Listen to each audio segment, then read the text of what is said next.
బిడ్డలారా, ప్రభు అయిన యేసుక్రీస్తు వారి నామంలో ఈ రాత్రి వేళ కూడి వచ్చిన మీ అందరికీ కూడా హృదయపూర్వకంగా వందనాలు చెల్లిస్తూ ఉన్నాను. మరి దేవుని దాసులు ప్రేమానందం అన్నగారు ఈ కోడికి నిమిత్తమై మరి రావాలని వారు ఆహ్వానించగా మరి వారితో పాటు రావడానికి ప్రభు కృప చూపించారు. స్థానికంగా మరి ఇక్కడ నిలిచి దేవుని పని చేస్తున్న ప్రియులు మరి అప్పారావణ గారికి, స్థానిక సంఘంలో ఉన్న సహోదర సహోదరులు, పెద్దలైన వారందరికీ ప్రత్యేక వందనాలు. ముఖ్యంగా మరి ఈరోజు మరి పుట్టినరోజు జరుపుకుంటున్నటువంటి మరి కుమార్తెకు, కుటుంబానికి కూడా ప్రేమ వందనాలు తెలియజేస్తా ఉన్నాను. ప్రియులారా, మరి ఈ సమయంలో దేవుని వాక్యాన్ని మనం చదువుకుందాం. పరిశుద్ధ గ్రంథంలో నుండి కీర్తనల గ్రంథం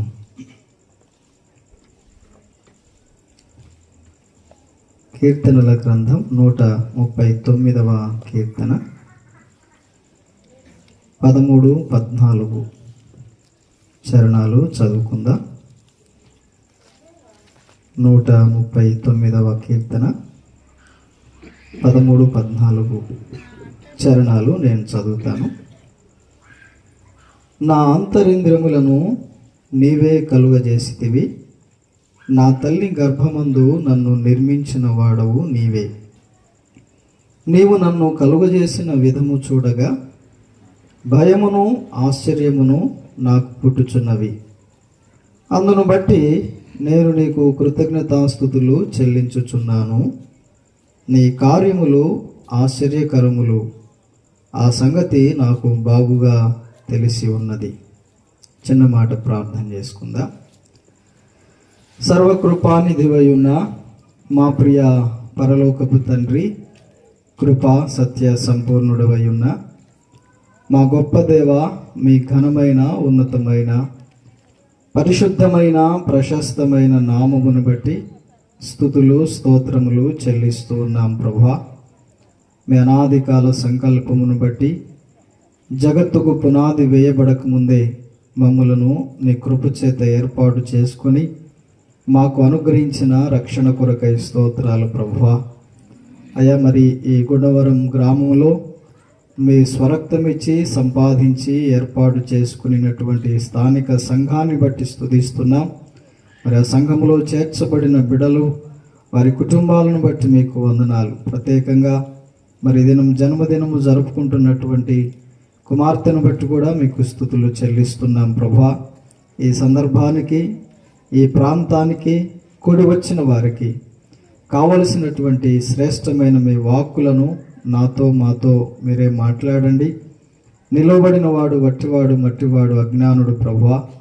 నన్ను పరిపూర్ణంగా మరుగుపరిచి ఈ సంగతులు మీరే మాకు విశదపరచమని, మహిమ ఘనత ప్రభావాలు మీరు పొందమని మా ప్రభువును రక్షకుడై ఉన్న యేసుక్రీస్తు వారి ప్రశస్త నామమున స్తుతులు చెల్లించి ప్రార్థించి వేడుచున్నాము తండ్రి, ఆమేన్. మంచిది. ప్రియమైన దేవుని సంఘమా, దేవుని బిడ్డలారా, పరిశుద్ధ గ్రంథంలో మనం చదువుకున్నటువంటి ఈ లేఖన భాగంలో కీర్తనాకారుడైనటువంటి దావీదు, భక్తుడైనటువంటి దావీదు ఈ కీర్తన రాస్తున్నట్లుగా మనం గమనిస్తాం. ఇది దావీదు కీర్తన. ఈ కీర్తనలో భక్తుడు తన యొక్క జన్మమును గూర్చి, తన పుట్టుకను గూర్చి జ్ఞాపకం చేసుకుంటుండగా అతని మదిలో, హృదయంలో కలిగినటువంటి ఓ గొప్ప ఆలోచన, తాను ఏ విధంగా జన్మించాడు, ఏ విధంగా తాను రూపించబడ్డాడు అని తన జన్మమును గూర్చినటువంటి ఆలోచన తాను చేస్తున్నప్పుడు తనకొక ఆలోచన కలిగింది. ఏమంటే, నేను నీకు కృతజ్ఞతాస్తుతులు చెల్లించుచున్నాను. 14వ చరణంలో, అందును బట్టి నేను నీకు కృతజ్ఞతాస్తుతులు చెల్లిస్తున్నాను. ఎందును బట్టి అంటే మనం 13 నుండి చదివాం కదా. నా అంతరింద్రములను నీవే కలుగజేశావు, నా తల్లి గర్భమందు నన్ను నిర్మించిన వాడవు నీవే. నీవు నన్ను కలుగజేసిన విధము చూడగా నాకు భయము, ఒకంత భయము ఆశ్చర్యము పుట్టుచున్నది. అందును బట్టి నేను నీకు కృతజ్ఞతలు చెల్లిస్తున్నాను. అలాగైతే భక్తుడైనటువంటి దావీదు తన యొక్క జన్మమును బట్టి, తాను ఈ లోకములో జన్మించిన దానిని బట్టి, తనను పుట్టించిన దేవునికి కృతజ్ఞతాస్తుతులు చెల్లిస్తున్నాడు.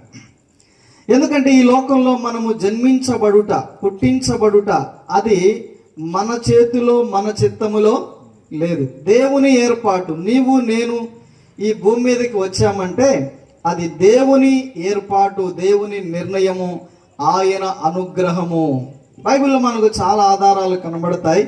కొన్ని వచనాలు మనం అవసరం కొద్ది ఆలోచన చేసినప్పుడు 127వ కీర్తనలో 3వ చరణం, 127వ కీర్తన 3వ చరణం. కుమారులు యెహోవా అనుగ్రహించు స్వాస్యము, గర్భఫలము ఆయన ఇచ్చు బహుమానము అన్నాడు. గర్భఫలము అనగా పిల్లలు లేకుంటే సంతానము, దేవుడు అనుగ్రహించే బహుమానం. ఈ లోకంలో నీవు నేను పుట్టాము లేక జన్మించాము అంటే అది దేవుడు అనుగ్రహించిన బహుమానం. తల్లిదండ్రులకు దేవుడు అనుగ్రహించిన బహుమానం. అంత మాత్రమే కాదు, 100వ కీర్తనలో 3వ చరణంలో భక్తుడిలాగూ జ్ఞాపకం చేసుకుంటాడు. ఏమంటే ఆయనే మనలను పుట్టించెను, ఆయనే మనలను పుట్టించెను. కాబట్టి మనందరి పుట్టుక అది దేవుని ఏర్పాటు, దేవుని ఏర్పాటు. దేవుడు ఈ లోకమునకు నిన్ను నన్ను పంపించాడు. ఈ పుట్టినరోజు సందర్భంగా మనం ఈ సంగతులు జ్ఞాపకం చేసుకుంటున్నాం సందర్భోచితంగా. పుట్టుక అనేది దేవుని యొక్క ఏర్పాటు, ప్రణాళిక. మనం ఈ లోకంలో పుట్టామంటే బహుమానంగా ఇవ్వబడ్డాం. మనం ఈ లోకంలోనికి వచ్చామంటే అది దేవుడు ఏర్పాటు చేసినటువంటి ప్రణాళిక అని మనం ఆలోచన చేస్తున్నాం. మనల్ని పుట్టించిన వాడు ఆయనే. ప్రవక్త అయినటువంటి యెషయా కూడా యెషయా గ్రంథంలో 8వ అధ్యాయము 18వ వచనంలో ఒక మాట అంటాడు. ఇదిగో, అక్కడున్న తన ఎదురుగా ఉన్న జన సమూహముతో, ఇశ్రాయేలు ప్రజలతో అంటూ, ఇదిగో నేను దేవుడు నాకు ఇచ్చిన పిల్లలు. చదువుతారా మాట? నేనును యెహోవా నాకు ఇచ్చిన పిల్లలు. పిల్లలు ఎవరు ఇస్తారట? ఎవరు? దేవుడు కదా. దేవుడు అనుగ్రహిస్తాడు. అందుకనే సంతానము లేనటువంటి వారు పెళ్ళైన తరువాత కొన్ని సంవత్సరాలు పిల్లలు పుట్టకపోతే ఎవరిని అంటారు చెప్పండి? ఆ దేవుడు ఒక పండు, ఒక కాయో కదా ఇవ్వలేదమ్మా, కడుపు పండించలేదు అని. అలాగైతే పిల్లలు దేవుడిచ్చే బహుమానము. ఆయన అనుగ్రహించితే తప్ప ఇంకెవరు అది చేయలేనిది. అది ఎవరి వలన సాధ్యం కాదు. దేవుని అనుగ్రహం, దేవుని అనుగ్రహం. ఆయన బహుమానం. వివాహమైనటువంటి వ్యక్తులకు చాలామంది అంటే ఆ పెళ్లి రోజు బహుమానాలు తెస్తారు కదా, గిఫ్ట్లు, బహుమతులు తెచ్చి ఇస్తారు. వారు ఇచ్చేటువంటి వస్తువులు భౌతిక సంబంధంగా ఎంతో విలువైనవి కూడా అయి ఉండొచ్చు. కానీ గర్భఫలము అనే బహుమానాన్ని ఆ నూతన దంపతులకు దేవుడే అనుగ్రహిస్తాడు. చాలా రకాలైన బహుమానాలు ఈ లోకంలో ఇస్తారు బంధువులు, రక్త సంబంధికులు, స్నేహితులు. కానీ పిల్లలు బహుమానంగా, గర్భఫలము బహుమానంగా దేవుడే అనుగ్రహిస్తాడు. కాబట్టి మరి మనమందరం కూడా దేవుని అనుగ్రహాన్ని బట్టి ఈ లోకానికి వచ్చినటువంటి వారమే. అందుచేత ఈరోజు పుట్టినరోజు జరుపుకుంటున్న పాప మాత్రమే కాదు, మనందరం కూడా మన పుట్టుకను బట్టి ఏం చేయాలి చెప్పండి? దేవునిని స్తుతించాలి కదా, కృతజ్ఞతాస్తుతులు చెల్లించాలి. భక్తుడైన దావీదు అంటాడు, నీవు నన్ను పుట్టించిన, కలుగజేసినటువంటి విధాన్ని చూచినప్పుడు నాకు చాలా ఆశ్చర్యం వేసిందయ్యా. ఇదంతా కూడా ఆలోచన చేసినప్పుడు కొంత నాకు భయమైంది. అయితే దానిని బట్టి నేను నీకు కృతజ్ఞతాస్తుతులు చెల్లిస్తున్నాను. అందుకొరకే మరి ఈ రాత్రి కూడా కుమార్తె పుట్టినరోజును బట్టి మరి వారు కృతజ్ఞత కూడికను ఏర్పాటు చేసుకొని మరి మనలందరినీ కూడా ఆహ్వానించారు. ఈ సందర్భంలో ప్రభువునికే మహిమ కలుగునుగాక. ఇప్పటి వరకు పాటల ద్వారా ప్రభువుని స్తుతిస్తూ వచ్చాం. దేవుడు తన వాక్యము ద్వారా మనతో మాట్లాడుతుండగా వాక్యాన్ని బట్టి కూడా ప్రభువుని మనము స్తుతించబద్దులం. మరి ఈ స్తుతి సందర్భములో ఈ సంగతులు మనం ఆలోచన చేస్తుండగా దేవుడు మనలను పుట్టించాడు, బహుమానంగా ఇచ్చాడు. అంతేకాదు ఆదికాండం 1వ అధ్యాయం 28వ వచనంలో ఒక మాట ఉంటుంది. ఆయన నరులను సృజించిన తరువాత ఏం చేశాడంటే ఆయన వారిని ఆశీర్వదించెను. 28వ వచనం, ఆయన వారిని ఆశీర్వదించెను కదా, మీరు ఫలించి అభివృద్ధి పొంది ఈ భూమిని నిండించండి అని. అట్లయితే పిల్లలు లేకపోతే మనం ఈ లోకంలో పుట్టడం అనేది దేవుని ఆశీర్వాదం, దేవుని ఆశీర్వాదం. మంచిది. అయితే ఈ సందర్భంలో మనం జ్ఞాపకం చేసుకోవాల్సినటువంటి విషయం ఏమంటే, దేవుడు మనల్ని పుట్టించాడు, ఈ లోకానికి పంపించాడు. మనం ఈ లోకంలో ఉన్నామంటే అది ఆయన ప్రణాళిక, ఆయన చిత్తం. అయితే బహుమానంగా అనుగ్రహించబడిన మనం, ఈ లోకమునకు పంపబడిన మనం, తల్లిదండ్రులకు ఇవ్వబడినటువంటి మనము ఎలాగూ నడుచుకోవాలి? ఉదాహరణకు మీకు అర్థం కావడానికి, మనకు వివాహ సమయంలో లేకపోతే ఏదైనా ఫంక్షన్లో చాలామంది బంధుమిత్రులు వస్తారు కదా, స్నేహితులు వస్తారు. వారు ఏం చేస్తారు? ఒట్టిగా వచ్చి వెళ్తారా? ఏం చేస్తారు? గిఫ్ట్లు ఇస్తారు కదా, బహుమానాలు ఇస్తారు. ఆ ఇచ్చినటువంటి బహుమానాలు మనం ఏం చేస్తాం? మొచ్చు మీద పెట్టేస్తామా? ఫంక్షన్ అయిన తర్వాత చక్కగా వాటిని ఓపెన్ చేస్తాం. ఏ వస్తువు ఎక్కడ పెట్టాలో అక్కడ పెడతాం కదా. ఏ వస్తువుని ఎక్కడ ఉంచవలసి ఉందో అక్కడ వాటిని ఉంచుతాం, అక్కడ వాటిని భద్రంగా ఉంచుతాం. ఎలా పడితే అలాగా విలువ లేకుండా వాటిని వేయము, వాటిని చక్కగా భద్రంగా ఉంచుతాం కదా. ఒకవేళ అవి అందమైన ఆకర్షణీయమైనటువంటి వస్తువులైతే వాటిని షోకేస్లో ఉంచుతాం. విలువైనటువంటి వస్తువులైతే బీరువాలో, ఒకవేళ గోడన తగిలించాల్సిన వస్తువులైతే ఎదురుగా ఉంచుతాం, ద్వారానికి ఎదురు కనబడేటట్లుగా. వినండి, బహుమానాలను ఏం చేస్తాం? మనం భద్రంగా ఉంచుకుంటాం, గుర్తుగా ఉంచుకుంటాం, భద్రంగా ఉంచుకుంటాం. ఈ రాత్రి దేవుడు మనల్ని బహుమానాలుగా వచ్చాడు, ఈ లోకానికి పంపించాడు. అయితే వస్తువులను మనం భద్రం చేస్తాం, వస్తువులను మనం జాగ్రత్తగా ఉంచుతాము. అయితే పిల్లలను ఏం చేయాలి? వస్తువులను జాగ్రత్తగా ఉంచుతాం, కానీ పిల్లలను ఏం చేయాలంటే జాగ్రత్తగా పెంచాలి కదా, పెంచాలి. కొంతమంది ఏం చేస్తారంటే పిల్లలను చాలా గారాబంగా పెంచుతుంటారు కదా, పెంచుతుంటారు,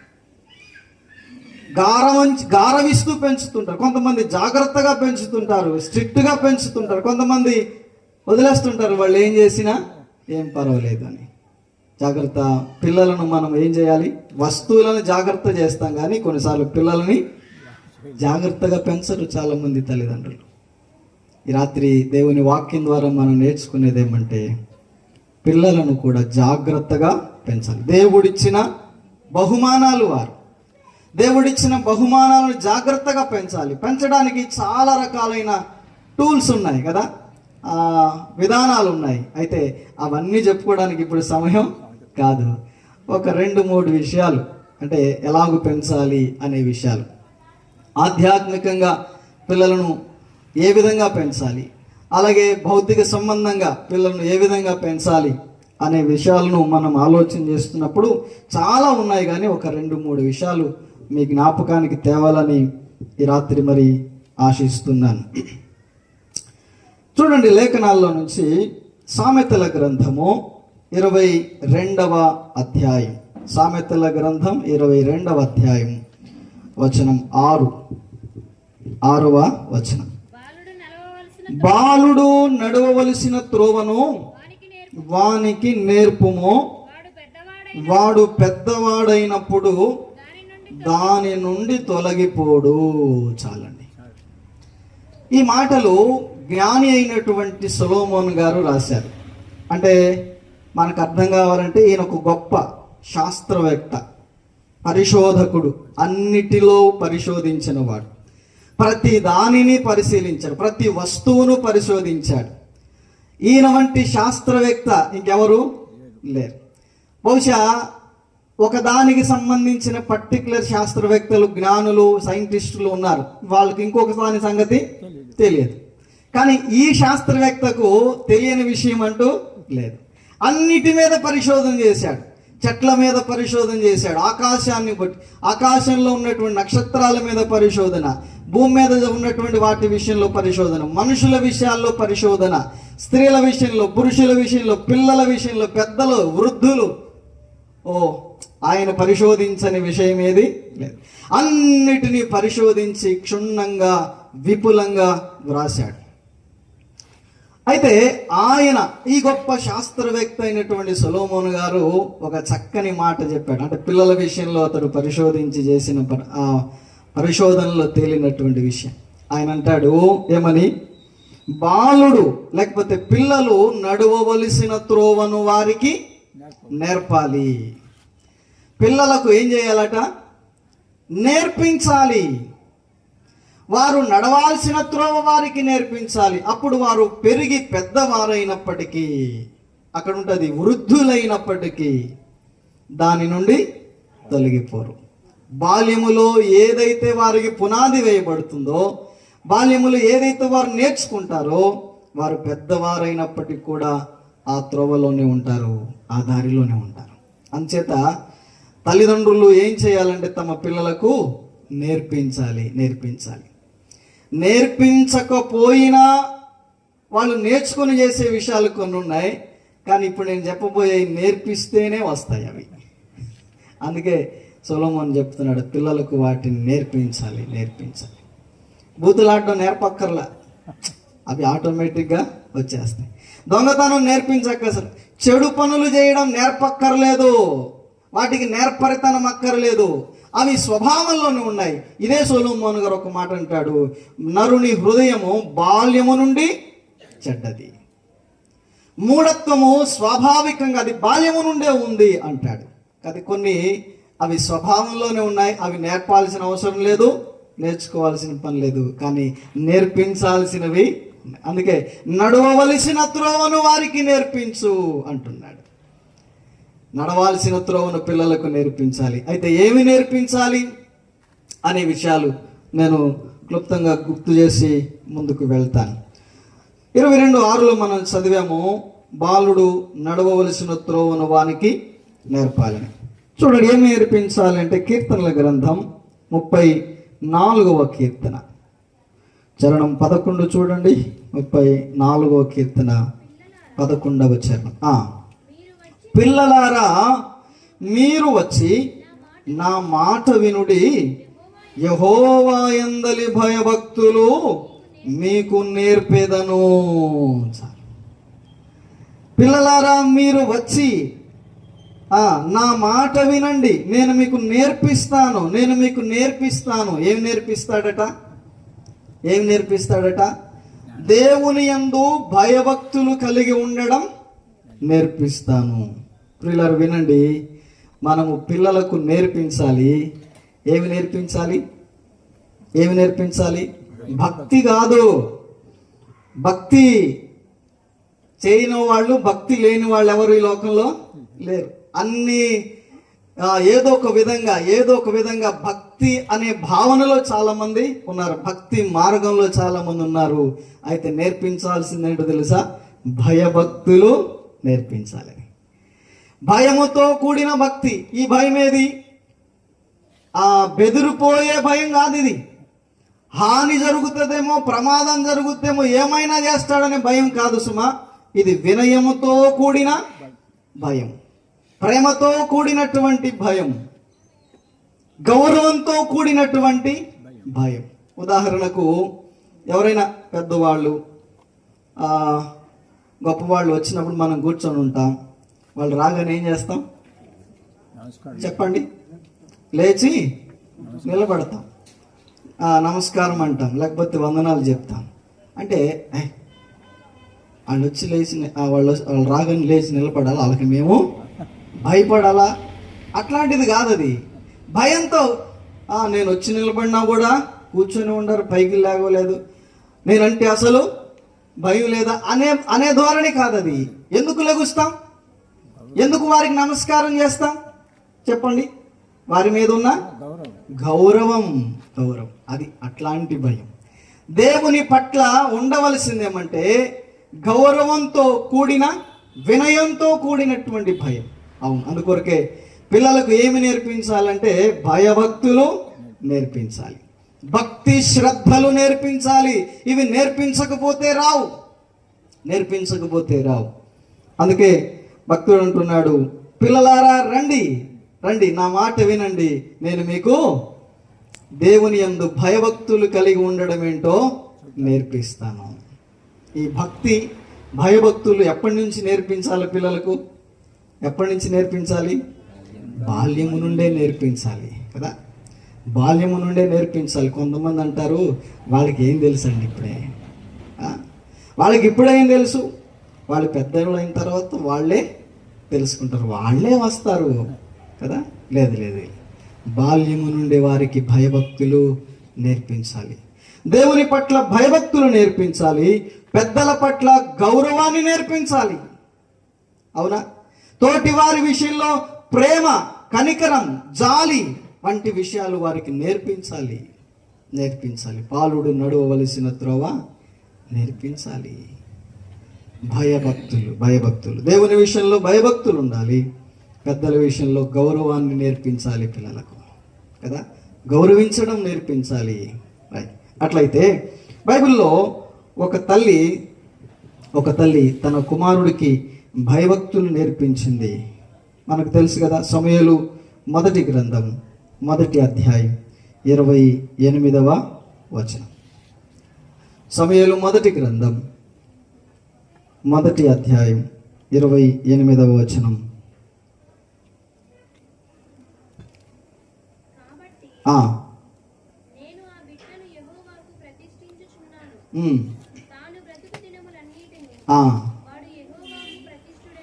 యెహోవాకు ప్రతిష్ఠితుడని చెప్పాను.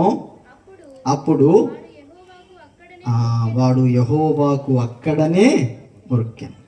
సమూయేలు అనే ఒక చిన్న బాలుడు, అతని తల్లి హన్న. అంతకుముందు వచనాల్లో రాసి ఉంటుంది, అతడు పాలు విడిచిన తర్వాత దేవుని మందిరానికి తీసుకొని వచ్చింది.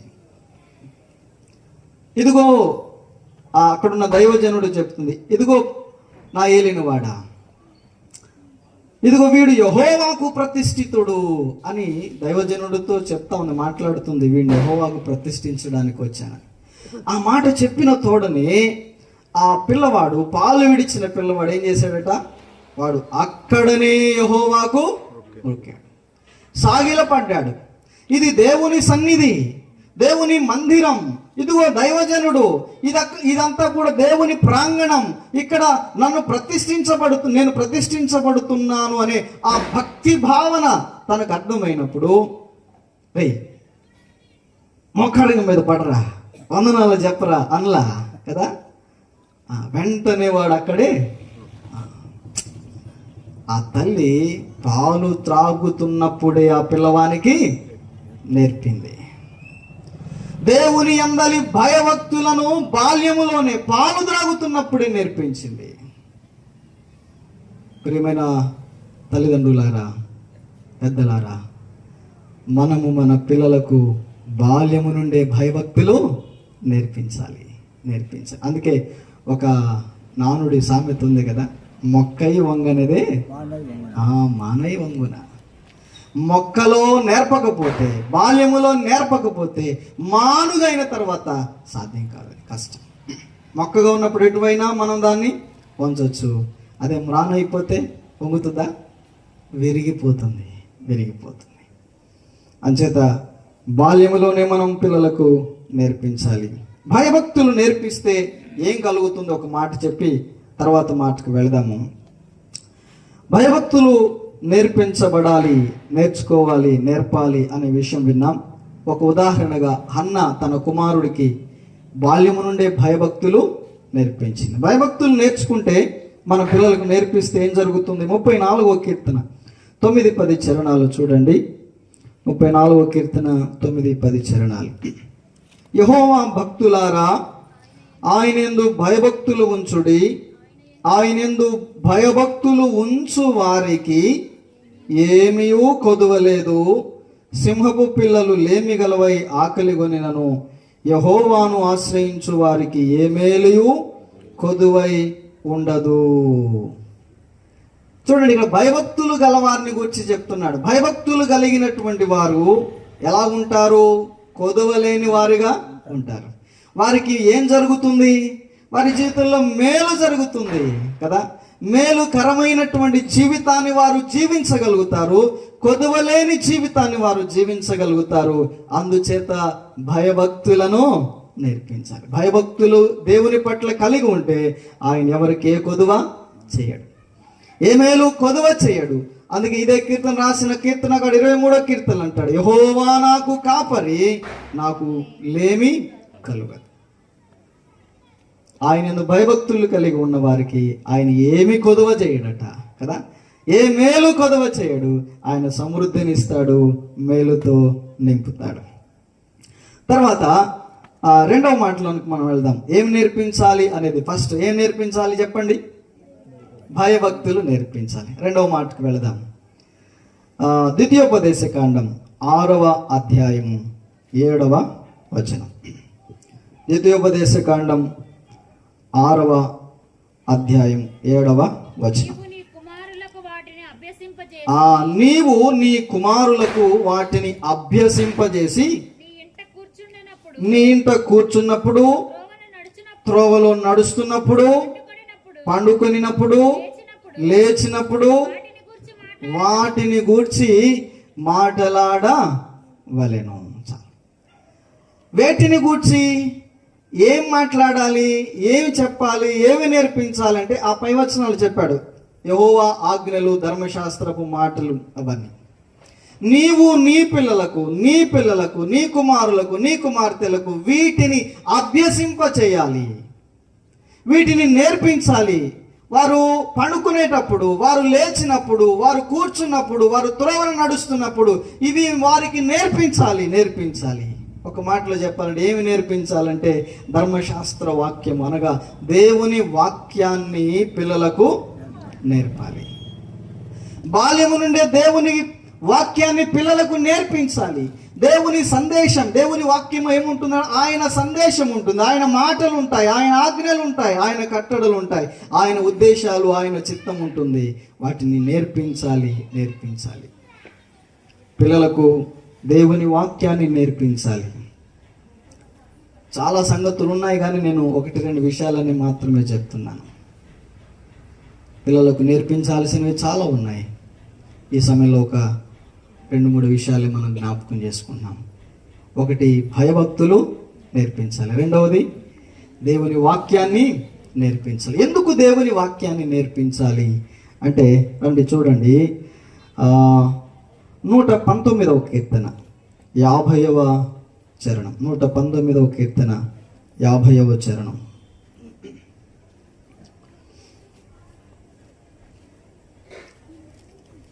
నూట 19వ కీర్తన 50వ చరణం.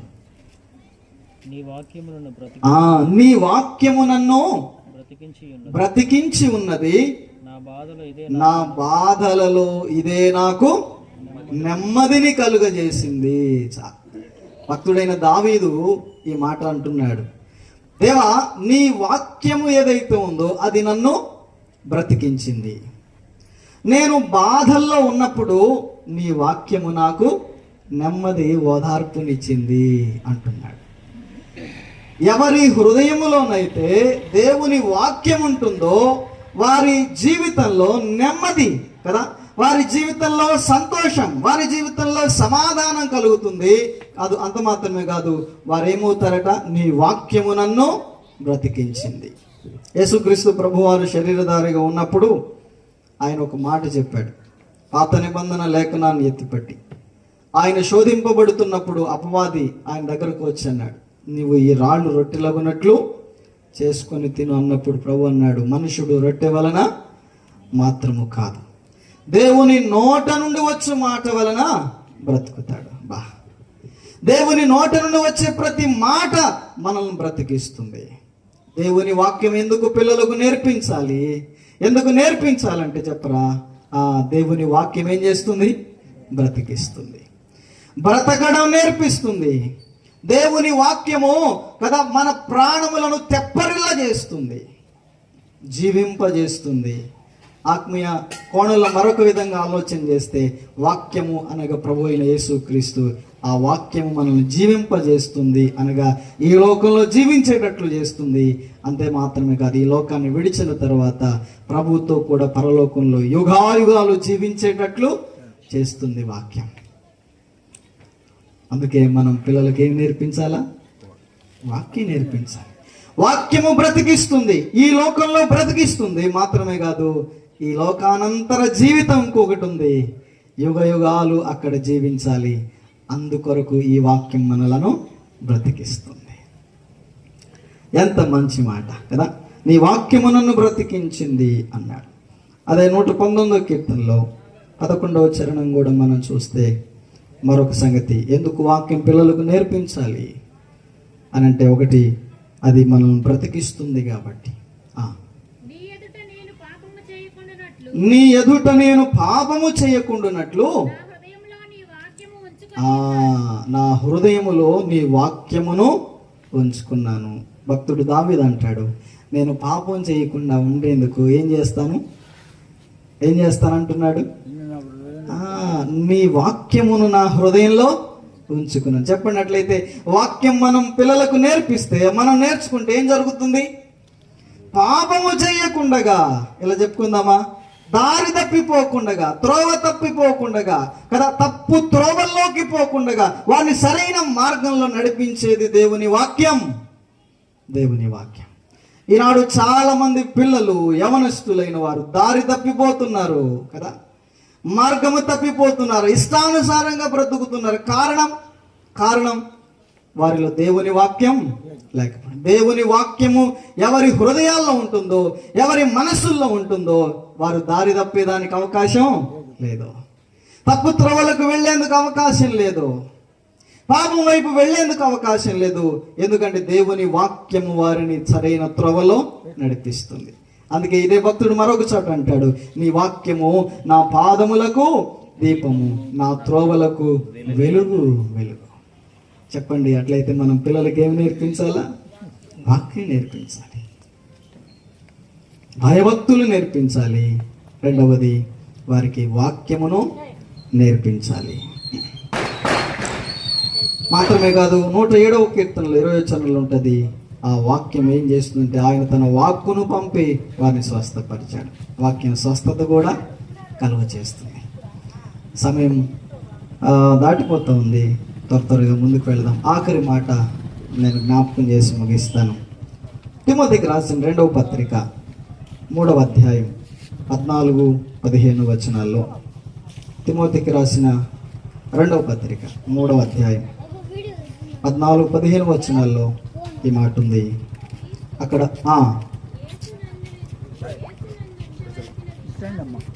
క్రీస్తు యేసునందు ఉంచవలసిన విశ్వాసము ద్వారా రక్షణార్థమైన జ్ఞానము నీకు కలిగించుటకు ఆ శక్తిగల పరిశుద్ధ లేఖనములు అంటే వాక్యం, బాల్యము నుండి నీవు ఎరుగుదువు. చలాగుదాం. పౌలు గారు తిమోతి అనే యవనస్తుడితో ఈ మాటలు చెప్తున్నాడు. నీవు బాల్యము నుండి కూడా ఈ మాటలు, ఈ లేఖనాలు, ఈ వాక్యాన్ని ఎరుగుదువు. నీకు తెలుసు, వాక్యం నేర్చుకున్నావు, వాక్యం విన్నావు, వాక్యాన్ని గురించి నీకు తెలుసు అంటున్నాడు. ఆ బాల్యము నుండి నేర్చుకున్నటువంటి వాక్యము ఏం చేస్తుందట? దేని కొరకట? విశ్వాసము ద్వారా రక్షణ పొందుటకు నువ్వు నేర్చుకున్న వాక్యము అంటున్నాడు. నువ్వు నేర్చుకున్న బాల్యము నుండి నేర్చుకున్న ఈ వాక్యము అదేం చేస్తుందట? విశ్వాసము ద్వారా నీవు రక్షణ పొందుట ఎట్లాగో నేర్పిస్తుంది. అనగా నీవు విశ్వాసము ద్వారా రక్షించబడేందుకు నీవు బాల్యము నుండి నేర్చుకున్న వాక్యము నీకు ఉపయోగపడింది అంటున్నాడు. అర్థం కావడానికి ఒక మాట ఇలాగ చెప్తాను. వాక్యము నేర్చుకున్నప్పుడు ఆ వాక్యం ఏం చేస్తుంది? అది రక్షిస్తుంది కదా. విశ్వాసమును కలిగిస్తుంది. వినుట వలన విశ్వాసము అన్నాడు రోమీయులకు రాసిన పత్రికలో. వినడాన్ని బట్టి విశ్వాసం కలిగినప్పుడు విశ్వాస మూలముగా ఏం కలుగుతుంది? రక్షణ. ప్రియులరా, ముగింపు చేస్తున్నా. అలాగైతే నేర్చుకున్న వాక్యము రక్షించబడేందుకు అది ఉపయోగపడుతుంది. వారు బాల్యమును నేర్చుకున్నది వారు పెరిగి పెద్ద అయిన తర్వాత వారు రక్షించబడాలనేది వారికి నేర్పిస్తుంది. నేను కూడా నాకు 8 సంవత్సరాల వయసు అప్పుడు మా తల్లి యేసు ప్రభువుని నమ్ముకుంది. మేము కూడా విగ్రహారాధన కుటుంబంలో నుండి వచ్చినటువంటి వారు, దేవుళ్ళుగా మరి పిలువబడుతున్న వారిలో ఆరాధించినటువంటి వాళ్ళ. అయితే ఎలాగో మేము ప్రభువులోకి రావడానికి, అంటే ప్రభువుని నమ్ముకున్నామంటే, మా తల్లిగారికి ఒక వ్యాధి ఉంది, అంటే ఆస్మా అనే వ్యాధి. చలికాలం మంచుకాలం వస్తే ఈ కాలం చాలా ఇబ్బంది పడుతుండే. అది రోజు రోజుకు తీవ్రం అవుతూ సంవత్సరాలు గడిచే కొందుకి ఎక్కువైపోతూ చాలా ఇబ్బంది పడుతూ వచ్చింది. మందులు వాడిన ప్రయోజనం లేదు, ఎన్నో ప్రయత్నాలు చేసాం, ఉపయోగం లేదు. ఒకానొక రోజు చాలా తీవ్రమైనటువంటి ఇబ్బంది, అంటే నవంబర్ డిసెంబర్ కాలాల్లో. అప్పుడు ఎక్కువగా మాలలు వేసి భజనలు చేస్తాం. మేము చిన్నపిల్లలుగా ఉన్నప్పుడు చాలా ఆసక్తిగా మంచిగా భజనలు చేస్తూ పాటలు పాడుతూ అలాగ చేసేవారు. అలాంటి పరిస్థితుల్లో మా తల్లిగారు మంచం మీద పండుకొని చాలా ఇబ్బంది పడుతుంది ఆయాసంతో. ఆస్మా, శ్వాస పీల్చుకోవడానికి కూడా చాలా కష్టమైన పరిస్థితులు. నేను ఒక చెల్లి, మేమిద్దరం ఇంట్లో కూర్చొని భజన చేస్తూ ఉన్నాం, ఆ పాటలు పాడుతూ. మా అమ్మకు సమస్య ఇంకా ఎక్కువైపోతూ ఉంది, ఇబ్బంది పడుతుంది, ఊపిరి ఆడడం లేదు. అప్పుడు పెద్దగా ఒక కేక వేసిందని పిలిచి, నా పేరు ప్రభు నమ్ముకోకముందు సుబ్బారావు, ఇప్పుడు ప్రభువులో ఎజ్రా అనే పేరుతో కొనసాగుతున్నా. అబ్బాయి సుబ్బారావు, చిన్నమ్మమ్మని పిలుచుకురాపో, యేసు ప్రభువుకి ప్రార్థన చేస్తుంది, నాకు చాలా ఇబ్బందిగా ఉంది అని. అంటే మా చిన్నమ్మమ్మ ప్రభువుని నమ్ముకుందనమాట. ఆమెను పిలుచుకొస్తే ప్రార్థన చేస్తుంది, యేసు ప్రభువుకు నేను చాలా ఇబ్బంది పడుతున్నాను అని. ఎప్పుడైతే మా అమ్మ నోట యేసు ప్రభువుకు ప్రార్థన చేస్తుందనే మాట వచ్చిందో, శ్వాస తీసుకోవడానికి కష్టమై ఇబ్బంది పడుతున్నాము, కొంత రిలీఫ్ వచ్చేసింది. దేవునికి స్తోత్రం కలుగును. ఆమెకు రిలీఫ్ వచ్చింది. మేము వెళ్ళి తర్వాత తీసుకొచ్చాం, ఆమె ప్రార్థన చేసింది. తర్వాత ఆమె పాస్టర్ గారిని తీసుకొచ్చి ప్రార్థన చేయించడం. దేవుని కృప, ఒక మందు లేదు, మాత్ర లేదు, శుభ్రంగా ఆ ఆస్మా అనే వ్యాధి తొలగిపోయింది. మా అమ్మ చనిపోయేంత వరకు మళ్ళీ ఆ సమస్య లేదు. దేవుడు అద్భుతంగా ఆమెను స్వస్థపరిచాడు. అప్పటి నుండి దేవుని మందిరానికి నడవడం ప్రారంభించాం మా తల్లితో పాటు. చిన్నప్పటి నుండి సండే స్కూల్లో దేవుని వాక్యాన్ని నేర్చుకున్నాం. మా తల్లి ద్వారా దేవుని వాక్యం నేర్పించబడింది. సండే స్కూల్లో దేవుని వాక్యం నేర్పించబడింది. దేవుని పట్ల భయభక్తులను నేర్చుకున్నాము. ఎదిగి పెరుగుతుండగా 15వ సంవత్సరంలో యేసు ప్రభువుని నమ్ముకోవాలి అనే సంగతి, రక్షణ తీర్మానం చేసుకోవాలనే సంగతి అర్థమైంది. దేవుని వాక్యాన్ని నేర్చుకోవడాన్ని బట్టి, దేవుని వాక్యాన్ని వినడాన్ని బట్టి ప్రభువుని నమ్ముకున్నాం, తీర్మానం చేసుకున్నాం. 17వ సంవత్సరంలో బాప్తిజం తీసుకుని, తర్వాత 2027వ సంవత్సరం వివాహమైన తర్వాత ప్రభు సేవలో కొనసాగడానికి ప్రభు కృప చూపించారు. ఈ విధంగా దేవుడు మరి హైందవ కుటుంబంలో నుంచి మా కుటుంబాన్ని, మమ్మను, ఆ తర్వాత నేను, మా చెల్లి, మేమందరం రక్షించబడి కొనసాగడానికి ప్రభు కృప చూపించాడు. చెప్పండి, దేవుని వాక్యం ఏం చేస్తుంది? అందుకు నేను నిదర్శనం. దేవుని వాక్యము నన్ను రక్షించింది. లేకపోతే పాపాన్ని బట్టి, అపరాధ భావాన్ని బట్టి దావీదు అన్నాడు కదా, నేను పాపం చేయకుండా ఉండాలంటే నీ వాక్యాన్ని నా హృదయంలో, ఆ వాక్యము దారి తప్పకుండగా, యవన కాలంలో త్రోవ తప్పకుండగా కదా, లోకం వైపు లోకాశల వైపు వెళ్ళిపోకుండగా అది దారిలో నడిపించింది దేవుని వాక్యం. తిన్నని మార్గంలో నడిపించింది దేవుని వాక్యం. అందుకని మరి ఈ యవన కాలంలో ఈ విధంగా మీ మధ్య నిలబడడానికి కారణం దేవుని వాక్యమే. పిల్లలకు మనం దేవుని వాక్యం నేర్పించాలి, మనం వాక్యాన్ని నేర్చుకోవాలి. ఆ వాక్యం మనం రక్షిస్తుంది. పిల్లరా, అలాగైతే విశ్వాస మూలముగా రక్షించబడడం ఎలాగో అది దేవుని వాక్యం నేర్పిస్తుంది. కాబట్టి మరి అలాగున పిల్లలు వారు ఎదుగుతున్న కొలది వారు రక్షించబడవలసిన విధానాన్ని వారికి గుర్తు చేస్తుంది. తిమోతితో అంటున్నాడు, నీవు బాల్యము నుండి నేర్చుకున్నావే అది నిన్ను ఇప్పుడు ఏం చేసింది? రక్షించింది. విశ్వాస మూలముగా రక్షించడానికి కృప చూపించి. ఒక మాట చెప్పన, రక్షించబడడం అంటే అర్థం ఏంటో తెలుసా? నూతన జన్మ పొందడం, క్రొత్తగా జన్మించడం. యోహాను సువార్త 3వ అధ్యాయంలో నికోదేముతో యేసు ప్రభు అన్నాడు, ఒకడు క్రొత్తగా జన్మించాలి, ఒకడు క్రొత్తగా ఈ జన్మదిన సందర్భంగా, ఈ పుట్టినరోజు సందర్భంగా ఇదిగో మరి భౌతికంగా ఈ లోకంలో జన్మించగా దేవుని పట్ల భయభక్తులు, వాక్యం నేర్చుకునగా విశ్వాసం ద్వారా రక్షణ కలుగుతుంటే, మరి మనం ఈ లోకంలో జన్మించిన మనము నూతన జన్మ కూడా పొందాలి. క్రీస్తులో మనము జన్మించాలి. ఈ లోకంలో జన్మించిన మనం క్రీస్తులో జన్మించాలి. క్రీస్తులో జన్మిస్తే కదా, క్రీస్తులో జన్మిస్తే సదాకాలం మనం దేవుని పిల్లలుగా ఉంటాం.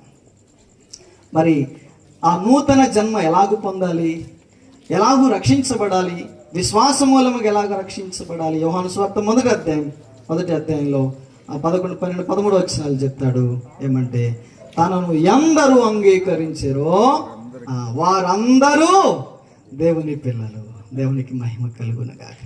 ఎంతమంది ఆయన యందు నమ్మకం ఉంచుతారో, విశ్వాసం ఉంచుతారో వారందరూ దేవుని పిల్లలయ్యే భాగ్యాన్ని ఆయన అనుగ్రహించాడు. మరి ఆయన యందు విశ్వాసం ఉంచడానికి ఏం చేయాలి? ఆయన పిల్లలుగా అవ్వడానికి ఏం చేయాలి కదా? మనం ఏమి చేయాల్సిన పని లేదు, ఒక్కటి చేయాలి. ఏమంటే, మనం హృదయములో ఆయనను చేర్చు. యేసు ప్రభువా, నన్ను నీ బిడ్డగా చేసు, పాపినైన నన్ను క్షమించి నన్ను నూతనపరిచి పవిత్రపరిచి నీ కుమారుడుగా, నీ కుమార్తెగా నన్ను చేసుకొనుమని ఒక్క మాట హృదయపూర్వకంగా ఆయన అడిగితే చాలు. మనం ఆయన పిల్లలుగా అవ్వడానికి మనమేమి చేయనక్కర్లేదు, అంత ఆయనే చేశాడు, అంత ఆయనే చేశాడు. మనం ఈ లోకంలో జన్మించడానికి మనమేం చేయలేదు కదా. మన తల్లి, మన తండ్రి అంటే ఒక జన్మము, ఒక బిడ్డకు జన్మనివ్వాలంటే తల్లి ఏం చేస్తుంది చెప్పండి? తన కష్టాన్ని, బాధను, వేదనను భరిస్తుంది, అనుభవిస్తుంది. ఒక జన్మము ఆ తల్లికి పునర్జన్మము వంటిదే. ఎంత వేదన పడి, ప్రయాసపడి, ప్రసవ వేదన పడి ఒక బిడ్డకు జన్మనిస్తుంది. మనం క్రీస్తులో నూతనంగా జన్మించడానికి మనమేమీ చేయలేదు. మన పక్షంగా ప్రభు అయిన యేసుక్రీస్తు మన కొరకు వేదన పడ్డాడు, ఆయన శ్రమ పడ్డాడు. పేతురు తన పత్రికలో రాస్తూ అంటాడు, ఆయన బాధించబడ్డాడు, శ్రమ పెట్టబడ్డాడు, ఆయన దూషించబడ్డాడు, వేదనకు గురి చేయబడ్డాడు. ప్రభు అయిన యేసుక్రీస్తు మనలను ఆయనలో ఆ నూతన జన్మ పొందడానికి, రక్షించబడడానికి, పాతాళపు అగ్నిగుండముడు తప్పించబడడానికి ఆయన చేసిన రక్షణ కార్యం, దాని కొరకు ఆయన వేదన పడ్డాడు. కారణం ఏంటో తెలుసా? సర్వలోక పాపములన్నిటినీ కూడా, సర్వమానవాళి పాపములన్నిటిని ఆయన తన భుజాన్ని వేసుకున్నాడు, తన మీద వేసుకున్నాడు. ఆ పాపాన్ని బట్టి ఆయన వేదన పడాల్సి వచ్చింది. మన కొరకు ఆయన శ్రమ పడ్డాడు, కొరడా దెబ్బలు తిన్నాడు, అవమానపరచబడ్డాడు, నిందించబడ్డాడు, కలువారి సిలువలో బ్రేకులతో కొట్టబడ్డాడు. మన తలంపుల, చెడు తలంపుల పాపమును కొరకే ఆయన తలపైన ముళ్ళ కిరీటం పెట్టబడింది. ఆయన చేతుల్లో, కాళ్ళల్లో మేకులు కొట్టబడ్డాయి. ఆయన దేహము కొరడా దెబ్బలతో నాగటి చాలవలే దున్నబడింది. సొగసైనను స్వరూపమైనను లేక ఆయన మన కొరకు కురూపిగా మార్చబడ్డాడు. ఆయన ముఖము వికారంగా మార్చబడి ఎంత వేదన వేదన వేదన అనుభవించి, అంత వేదన పడుతున్నా తండ్రి వీరేమి చేయుచున్నారు, వీరు ఎరుగురు, వీరిని క్షమించమని మన పక్షముగా విజ్ఞాపన చేసినవా. ఆయన అంత వేదన పడి, సిలువలో ఆయన పడిన వేదన ప్రయాస మనం ఆయన నూతన జన్మ పొందడానికి కారణమై. ప్రియమైన దేవుని బిడ్డలారా, ఈ రాత్రి ఈ లోకంలో మనం జన్మించాం, దేవుని బహుమానం, దేవుని నిర్ణయం. అయితే నూతనముగా జన్మించాలి. కొరింథీ పత్రికలో ఒకడు క్రీస్తునందున్న ఎడల వాడు నూతన సృష్టిగా నూతన జన్మ పొందిన అనుభవాన్ని కలిగి దేవుని పిల్లలుగా మనం మార్చబడితే, ఈ లోకంలో మన పిల్లలకు ఏం కావాలో మనము ఇస్తాం. వాళ్ళు మనల్ని అడగక్కర్లేదు. వాళ్ళు ఎదుగుతుండగా వారికి వస్త్రాలు, వాళ్ళకు చదువు చెప్పిస్తాం కదా, ఉద్యోగాలు తెప్పిస్తాం, వివాహాలు చేస్తాం, అన్నిటిని మనం సమకూరుస్తాం. అలాగైతే పరలోకపు తండ్రి మనం ఆయన పిల్లలమైతే మనకు కావలసినవన్నీ ఆయన అనుగ్రహిస్తాడు. ఈ రాత్రి ఈ మాటలు వింటుండగా నేను కూడా యేసు ప్రభువుని నమ్మి విశ్వాసం నుంచి నూతన జన్మ పొంది ఆయన బిడ్డగా మారుతాను, నేను ఆయన బిడ్డగా మారుతాను అనే ఆశ మీకుంటే ఈ రాత్రి మీ హృదయంలో యేసు ప్రభువుని చేర్చుకోండి. ప్రభువా, నేను పాపిని, నా పాపములు క్షమించి నీ బిడ్డగా నన్ను చేసుకోండి అని ఒక చిన్న ప్రార్థన, చిన్న మాట అడిగితే చాలు, ఆయన పిల్లలైపోతారు. ఎందరూ విశ్వసిస్తారో అంగీకరిస్తారు వారందరూ. ఈ రాత్రి ఈ గొప్ప అవకాశం మీరు ఆయన అంగీకరించడానికి ఇష్టపడితే కూడికైన తర్వాత ముందుకు రండి. దేవుని సేవకులు ప్రార్థించి ప్రభువుకు మిమ్మల్ని అప్పగిస్తారు. ప్రభు తలంపులు మన వినికిల్లో దీవించునుగాక. ఆమేన్.